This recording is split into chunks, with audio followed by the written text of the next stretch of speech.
Hi students, this is Alex here. இந்த ப்ராப்ளத்தில் வந்து x and y என்னன்றதை கண்டுபிடிக்கணும். இதில் பாருங்க, நம்ம ஒரு ப்ராப்பர்ட்டி இருக்கு. ஒரு எக்ஸ்டீரியர் ஆங்கிள் வந்து equal to the opposite angle. இப்போ இதில் எக்ஸ்டீரியர் ஆங்கிள் வந்து இந்த இடத்துல வந்து 60.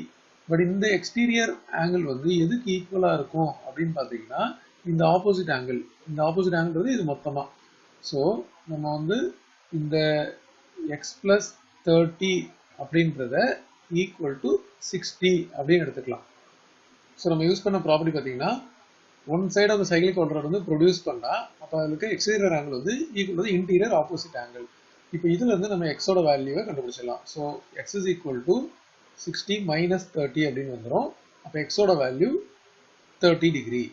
இப்போ அடுத்தது பார்த்தீங்கன்னா இதில் வந்து இங்கே இருக்கிறது எக்ஸ்டீரியர் ஆங்கிள், இந்த சைடை ப்ரொடியூஸ் பண்ணியிருக்கோம். ஸோ இது வந்து ஒரு எக்ஸ்டீரியர் ஆங்கிள். இது வந்து equal to the opposite angles அப்படின்னா இந்த ஆங்கிள் வரணும். ஸோ அதன்படி y ஈக்குவல் டு 100 டிகிரி அப்படின்னு சொல்லி டைரக்டாக போட்டலாம்.